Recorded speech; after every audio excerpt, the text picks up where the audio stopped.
Owning a British classic car is a bit like living with a polite housemate who smiles warmly, makes excellent tea, and quietly rearranges your life while you're not looking. You think you're in charge, you're not. And if you listen closely, you'll realize your car is plotting against you, not out of malice, but out of tradition. Let's start with the first plot. Number 1, timing. Your British classic has an impeccable sense of when to misbehave.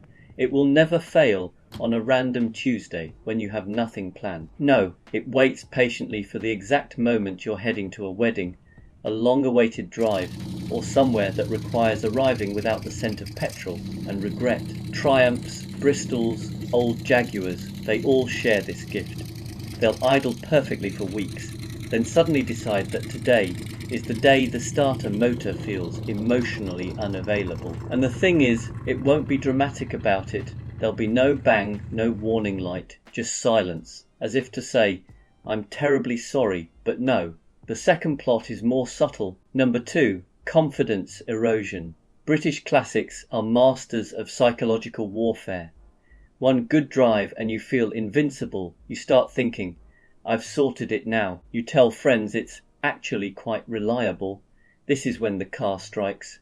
A minor rattle appears, then a smell, then a noise that wasn't there yesterday and absolutely is there now. Is it serious? Is it nothing? You don't know. That's the point. A Land Rover will convince you that every vibration is either completely normal or the beginning of the end, and you'll never know which. A classic Mini will make you question whether that pull to the left is new or simply part of its personality. You start doubting yourself. The car remains calm. It has done this before. And finally, the most devious plot of all. Number 3, emotional attachment.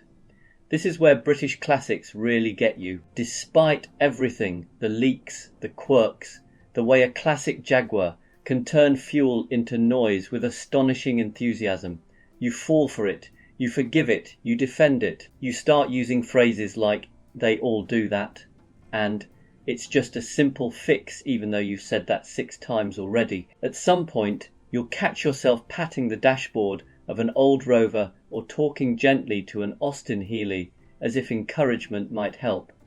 And oddly enough, sometimes it does, or at least it feels like it does. That's when you realise the plot has succeeded. You're no longer an owner, you're a caretaker, possibly an accomplice. But here's the twist. This isn't really sabotage, it's a relationship. British classics don't want efficiency. They don't want speed or convenience.